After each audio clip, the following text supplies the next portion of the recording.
On va regarder verset 10. On va commencer là. Éphésiens 6, verset 10. Au reste, Paul a dit à l'Église, fortifiez-vous dans le Seigneur. C'est intéressant.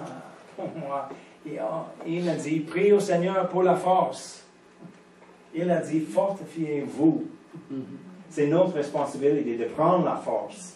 Oui. C'est déjà donné en Jésus-Christ, mais on a besoin de prendre la force parce qu'on dépense notre force de jour en jour. Mais on a besoin de reprendre la force et reprendre la force et reprendre la force. Il a dit, fortifiez-vous dans le Seigneur, pas les autres choses, mais dans le Seigneur, et par sa force toute puissante. Revêtez-vous de toutes les larmes de Dieu afin de pouvoir tenir ferme contre les ruses du diable. Parce qu'il y a un ennemi, son nom est le diable, Satan, et il a les ruses. Et il a dit, pour rester ferme, pour le pouvoir tenir ferme contre les ruses du diable. Car nous n'avons pas à lutter contre la chair et le sang, mais contre les dominations, contre les autorités, contre les princes de ce monde de ténèbres, contre les esprits méchants dans les lieux célestes. C'est pourquoi prenez toutes les armes de Dieu. Et elle continue. On va revenir bientôt. Mais il a dit, car nous n'avons pas à lutter contre la chair et le sang, mais contre les dominations. Souvent on pense, telle et telle, une personne ou un problème, une situation, on regarde les choses dans le naturel, parce que notre vie est dans le naturel, sur la terre, c'est la terre naturelle. Mais il dit, notre lutte n'est pas naturelle, c'est dans le royaume de l'esprit, contre les dominations, les autorités, etc. Il a dit, le prince de ce monde de ténèbres, contre les esprits méchants. C'est pas juste les synonymes, vraiment, pour la même chose, mais il y a des rangs, des démons et les niveaux des autorités dans le royaume de l'ennemi. Mais pour nous, on peut prendre l'autorité sur chaque niveau, sur toute la puissance de l'ennemi. Donc, il a mentionné les choses, restez là, mais on va tourner à Psaume 91. J'ai marqué la place en Éphésiens 6, on va revenir. Mais Psaume 91,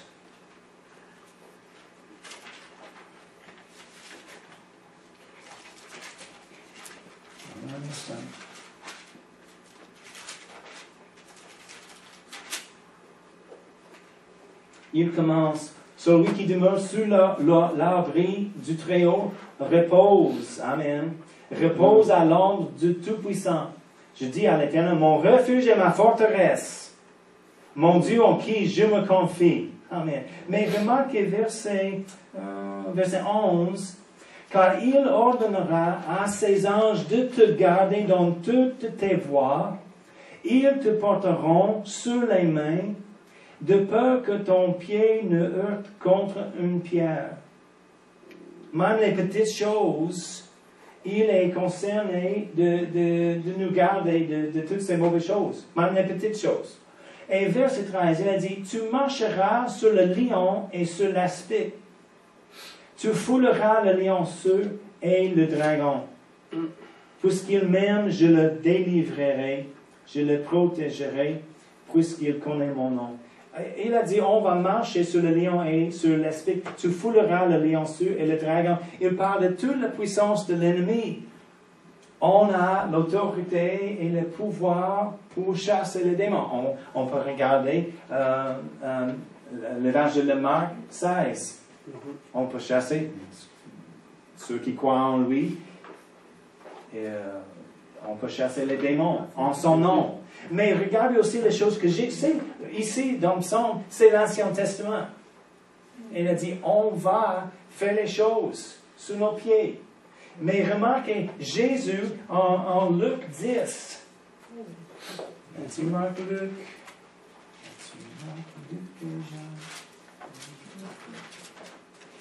Luc 10, verset 19. Bon, on va commencer verset 17. Jésus a envoyé les 70 pour prêcher l'évangile, guérir les malades, etc. Et les 70, verset 17. Les 70 revinrent avec joie, disant, Seigneur, les démons même nous sont soumis en ton nom. Même les démons, ils étaient tellement excités. Jésus leur dit, je voyais Satan tomber du ciel comme un éclair. Voici, je vous ai donné, temps passé, le pouvoir de marcher, parce qu'il a déjà envoyé les 70 ailleurs pour prêcher. Et en envoyant, il a donné le pouvoir, l'autorité. Et il a dit, je vous ai donné le pouvoir de marcher sur les serpents et les scorpions. Et sur toute la puissance. Il ne parle littéralement de marcher sur les scorpions, mais c'est quoi le terme littéraire? C'est un idiome? Une métaphore. Une métaphore. Oui, c'est une métaphore. Oui. Il fait la comparaison entre les choses de l'ennemi et le scorpion, pas les vrais scorpions. Mais, parce que les choses de l'ennemi, il y a un pic avec ça. Et le venin.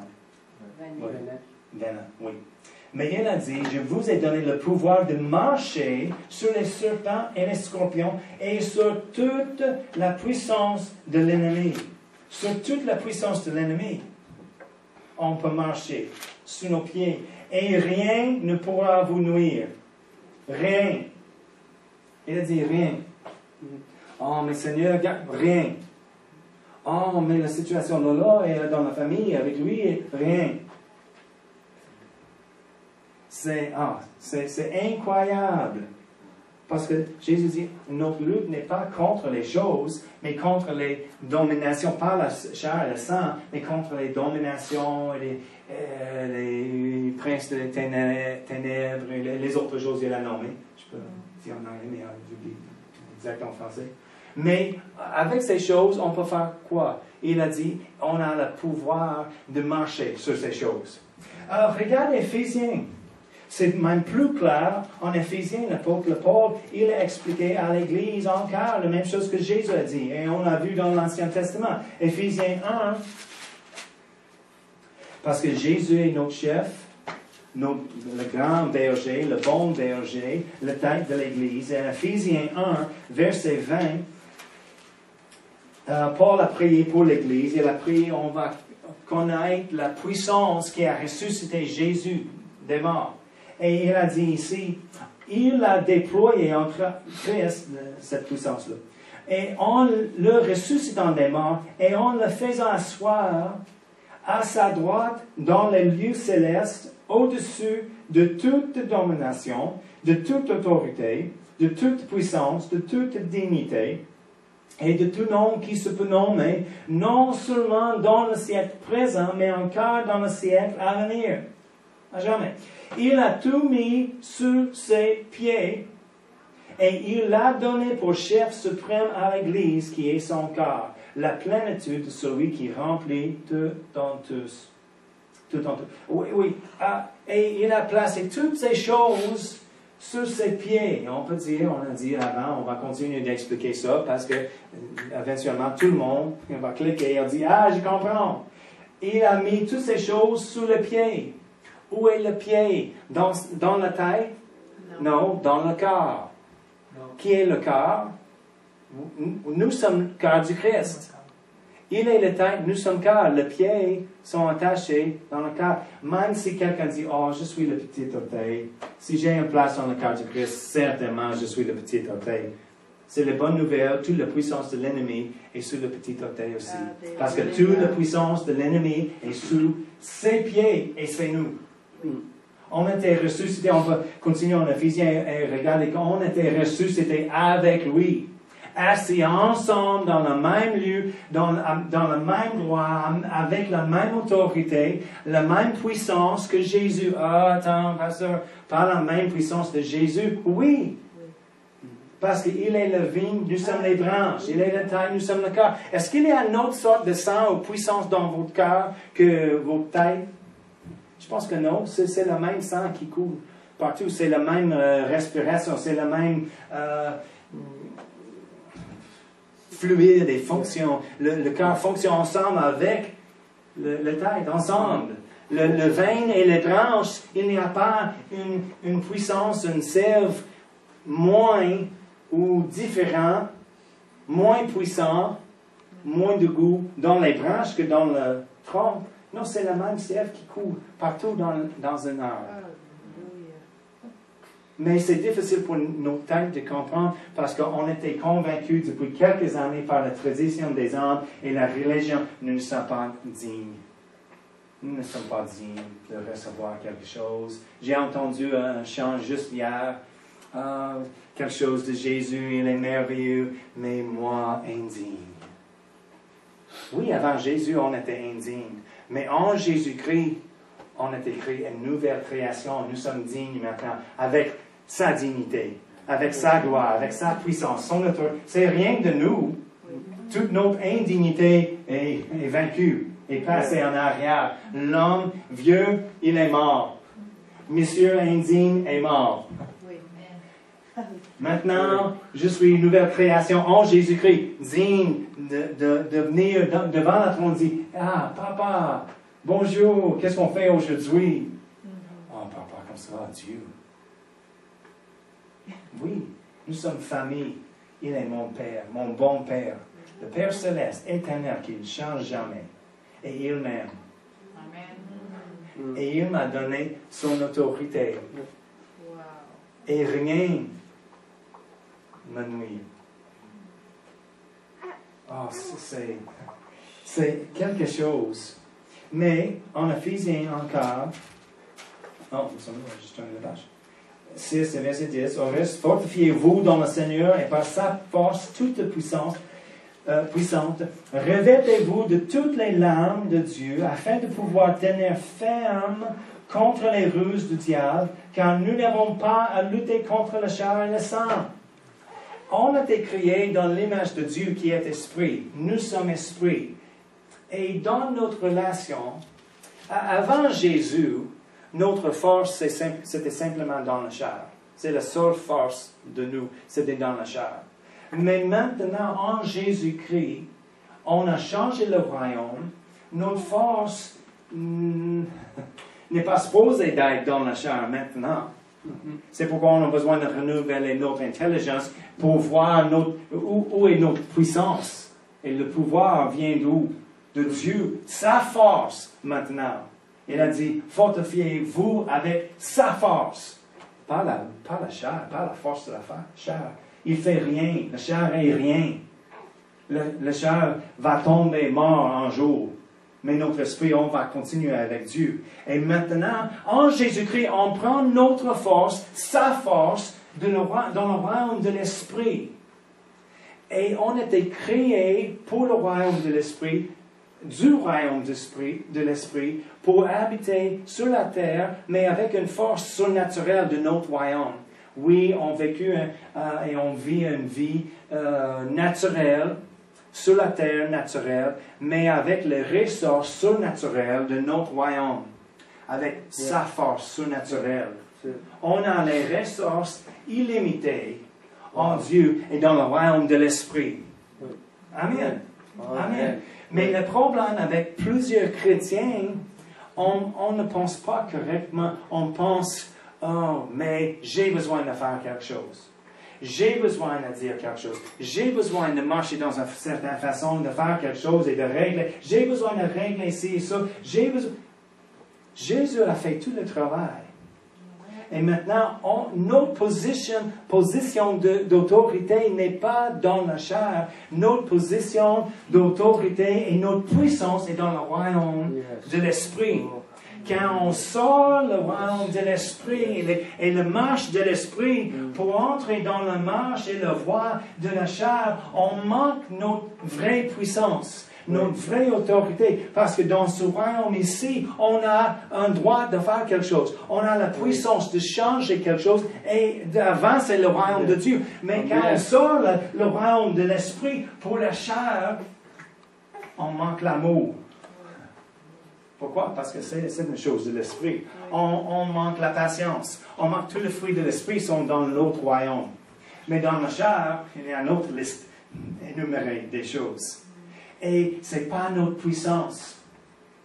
C'est pourquoi c'est correct, on a besoin, comme les citoyens d'un gouvernement, par exemple. Si on n'aime pas les choses du gouvernement ou d'une chose comme ça, oui, on a le privilège dans nos pays et le privilège et la responsabilité de voter, de déclarer notre opinion par le vote et les choses, d'être impliqué dans le processus de gouvernement et faire les changements si on n'aime pas quelque chose. Mais c'est pas pire vraiment et on peut démontrer, c'est quoi là? Ne pas démontrer. Oui, faire une manifestation des choses. Mais malheureusement, il y a certains chrétiens, ils pensent que c'est la seule chose de faire. C'est la chose plus puissante de faire la manifestation. On va manifester. On va manifester. C'est pas grave. On a un droit dans ce pays de faire ça. Dans une façon paisible, certainement. Mais comme un chrétien, notre vraie puissance et le pouvoir pour nous n'est pas dans le royaume naturel. C'est correct de faire les choses, mais si c'est notre emphase, c'est notre façon de travailler principale, on manque quelque chose. Oui, on peut faire les choses, on a le droit, on peut faire. Mais le vrai pouvoir pour changer les choses est dans le royaume de l'esprit. Et je pense souvent que les chrétiens manquent la révélation, ou peut-être il a laissé la révélation de ce tomber dans la vie. Mais on a besoin de reprendre la révélation que notre puissance, notre pouvoir est dans le royaume de l'esprit. C'est où on peut changer les choses. Les pays sont changés en prière. Si quelqu'un prie. Sinon, les pays sont changés par les manifestations et les coups et les autres choses. Mais pour les chrétiens, on a une grande puissance dans le royaume de l'esprit. En prière, on prend notre autorité. C'est la place. On n'a pas l'autorité sur les hommes, sur les choses naturelles, mais dans le royaume de l'esprit, les esprits qui contrôlent les hommes, on a l'autorité sur les esprits qui manipulaient les gouvernements, les pays, les autres situations. Mais la Bible dit, notre pouvoir est dans le royaume de l'esprit et il nous a donné le contrôle, l'autorité, le pouvoir de changer les choses, mais pas dans la chair, dans l'esprit. Amen? Amen. Tournez à 2 Corinthiens. 2 Corinthiens 10. Verset 3, 2 Corinthiens 10, verset 3. Si nous marchons dans la chair, nous ne combattons pas selon la chair. Il a dit, il ne parle pas au sujet de marcher, notre marche spirituellement dans la chair. Il parle naturellement. Si on marche dans la chair, ou en d'autres mots, si nous sommes humains, on marche dans la chair comme un humain. Mais il a dit, car si nous marchons dans la chair, nous ne combattons pas selon la chair. Oui, nous avons une vie naturelle sur la terre, mais on ne combat pas dans la chair. OK? C'est simplement ce qu'il dit. Car les âmes avec lesquelles nous combattons ne sont pas charnelles, mais elles sont puissantes par la vertu de Dieu pour renverser des forteresses. Nous renversons les raisonnements et toute hauteur qui s'élève contre la connaissance de Dieu et nous amenons toute pensée captive à l'obéissance de Christ. nous sommes prêts aussi à punir toutes les autres, etc. Mais il a dit, notre puissance encore, juste dans une autre façon, il a dit ici à cette église, c'est pas charnel nos larmes dans le royaume de Dieu. C'est puissant et c'est spirituel. On ne lutte pas contre les choses dans la chair. Pourquoi? Parce que c'est pas notre place. C'est pas notre propre place. C'est pas notre puissance. Notre pouvoir ne vient pas de la chair. Malgré les choses qu'on pense, qu'on voit, on ne marche pas par la vue, on marche par la foi. Et on a besoin de mettre la foi, pas dans la chair, mais dans l'esprit, dans le royaume de Dieu, où nous sommes assis avec Jésus dans une place d'autorité et puissance. Mais chaque fois on sort la place de Jésus, la place d'amour, la place de paix, la place de tous les fruits de l'esprit. On sort de cet endroit pour le chair. Oh, on a donné notre puissance. On a fait un échange pour notre vraie puissance, pour une puissance moins et plus faible. Ce n'est pas notre place. C'est inefficace. Mais notre place ici, en Jésus-Christ, même si souvent on ne voit de rien, on ne voit pas un changement, peut-être, mais on ne marche pas par la vue, par la foi. On agit selon la parole et on reste dans l'esprit. On prie selon la parole. On accepte la parole. Père, tu m'as dit, si on fait ci comme ça, c'est le résultat. Je ne vois pas les résultats, mais je sais, dans le royaume de l'esprit, c'est fait. C'est notre efficacité dans le royaume de l'esprit.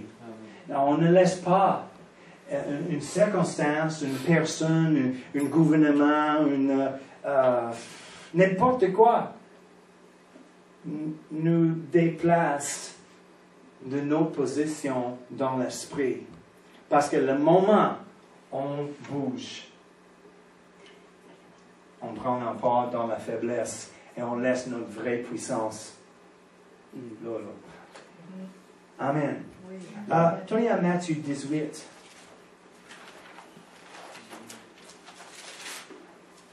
Matthieu 18.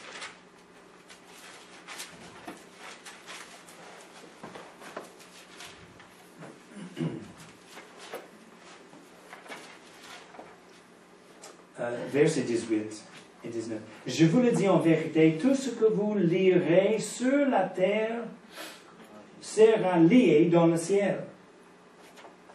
Et tout ce que vous délierez sur la terre sera délié dans le ciel. Il parle de notre autorité, notre position en lui. Il a dit, on a toute l'autorité sur toute la puissance, tout le pouvoir de l'ennemi. On peut marcher, c'est rien, on marche sur l'ennemi. Et toute sa puissance, parce que c'est rien. Dans la culture, dans l'Orient, même aujourd'hui, même pour montrer c'est quoi le sol? La semelle? Oui, le semelle. Semelle de ton soulier à quelqu'un, c'est une grave insulte. C'est pas propre. Donc, si tu t'assis avec quelqu'un, tu parles et tu assis comme ça, hey, c'est une insulte. On ne monte pas le semelle de nos pieds, nos souliers. Donc, si on prend la considération de ça, dans la lumière de ces paroles, parce que vraiment la Bible, c'est un livre d'Orient, et que l'ennemi, Dieu a placé l'ennemi sur nos pieds, c'est le pire insulte, vraiment. C'est pas juste, c'est pas bon, c'est le pire. C'est une grave insulte contre l'ennemi. Pas juste montrer nos pieds, on peut marcher sur lui. C'est pourquoi, si tu as rappelé pendant la guerre contre Saddam Hussein, je me rappelle, je pensais, c'est bizarre, j'ai entendu les choses à propos de ça. Parce qu'il y a des grandes statues de Saddam qui a tombé. Et les hommes arrivaient avec le soulier et frappaient sa visage sur la statue. C'est bizarre, ça. Parce que c'est le coutume, c'est une grande insulte de faire ça. Mais la Bible dit, on marche sur l'ennemi et tout sa pouvoir, toute sa puissance. Il était placé en Jésus-Christ sous nos pieds. Amen. C'est fini, c'est terminé, c'est tout. Il n'a pas la puissance. Si on relâche notre position, il va prendre l'avantage de ça. Il va reprendre un peu de puissance dans notre vie. Mais si on garde notre position dans l'esprit, notre position en Jésus-Christ, il doit garder sa place. C'est pourquoi des fois je dis, nous sommes l'armée d'occupation. La guerre est finie, on a gagné. C'est terminé, c'est fini. Mais c'est pour nous d'être l'armée d'occupation sur la terre, de garder lui dans sa place maintenant. De rester, d'être certain, il reste en place en la défaite. Oui. Oh, il a fait quelque chose. Oh non, dans le nom de Jésus, tu restes là, sous mes pieds. Alléluia. Bouge pas, ferme-la. Amen. Amen. Il n'a pas la droite. Souvent, on écoute. Il continue. Jep.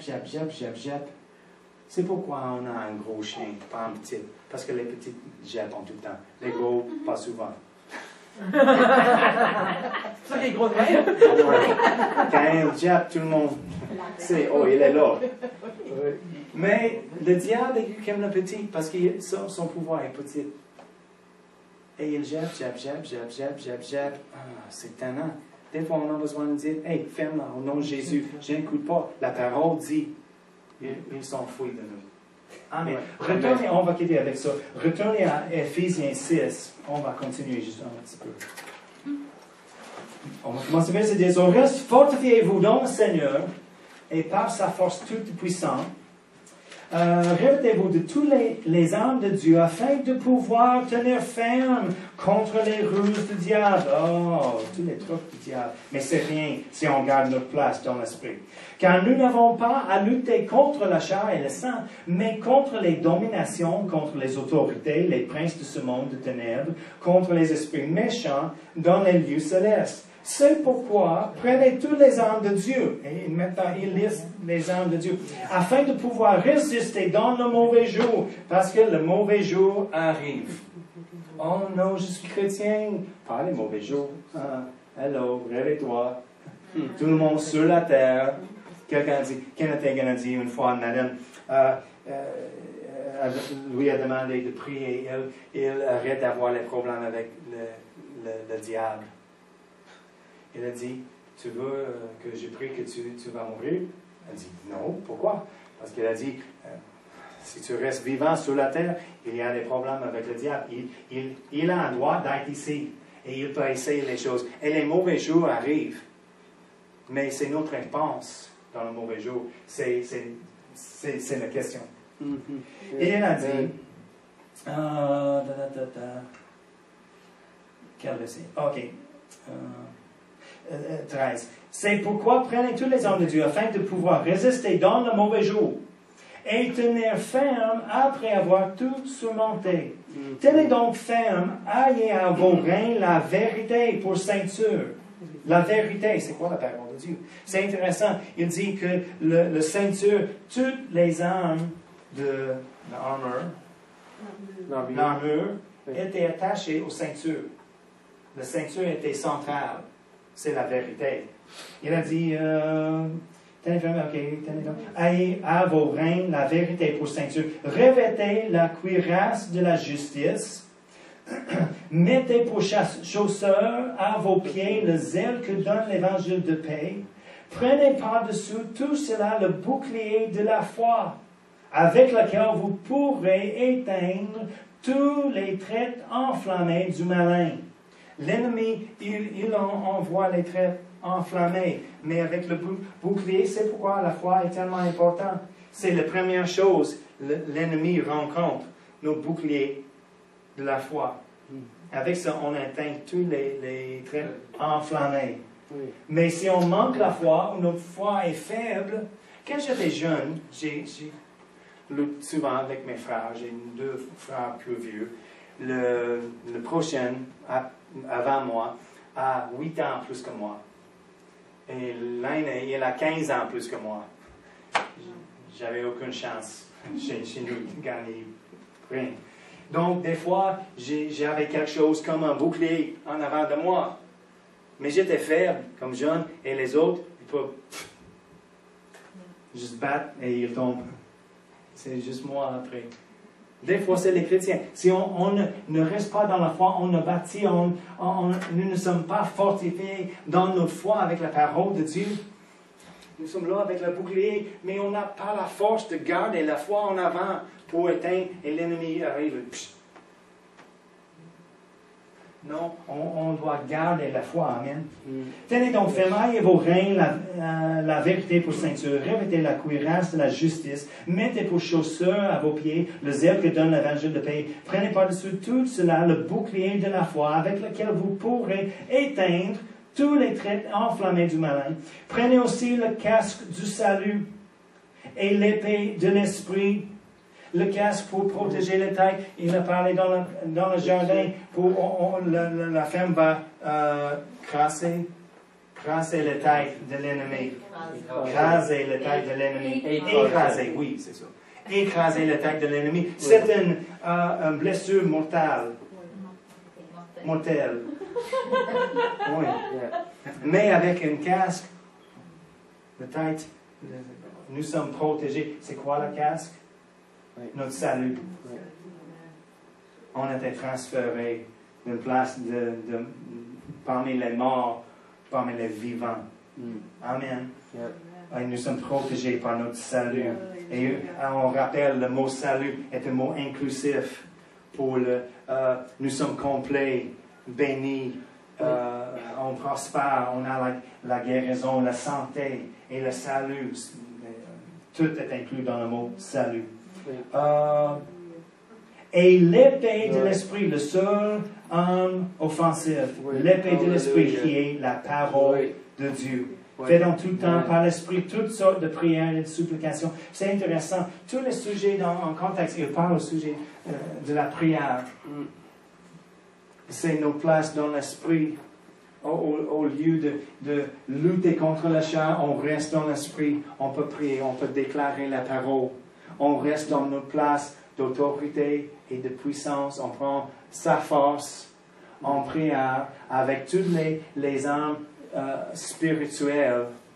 On évite toutes les disputes, toutes les choses de la chair. On reste en place dans notre position en Jésus-Christ, en puissance. Et on peut avancer le royaume de Dieu comme ça. Et on peut changer nos situations personnelles comme ça. Mais le moment où on sort pour d'être actif dans la chair, on perd notre vraie puissance. Amen. Alléluia. Donc, gardez votre puissance. Gardez votre position dans le royaume de l'Esprit, parce que c'est notre pouvoir. Merci, Père éternel. Merci, mon Père, pour une position en Jésus-Christ. Que nous sommes acceptés en Jésus-Christ devant le trône. Oh, tu es notre Père, pas juste notre Dieu, mais notre Père céleste qui nous aime. Merci pour ton amour. Merci pour ton autorité en Jésus-Christ que tu nous as donné. Merci pour le pouvoir dans le royaume de l'Esprit où on peut régler toutes les choses naturelles dans nos vies sur la terre. On ne sort pas de notre position, Seigneur. On reste en toi. On reste dans notre position de puissance et d'amour et en paix. Merci, on a une vie dans la chair sur la terre, mais c'est pour toi, Seigneur. C'est pour ta gloire. Et on va prendre ta puissance, ton autorité, pour régler toutes les choses dans notre vie naturelle. Merci, Seigneur. Ouvre nos yeux de voir plus en plus tes œuvres dans le royaume de l'Esprit. Sois glorifié ici, dans le nom de Jésus. Amen et Amen.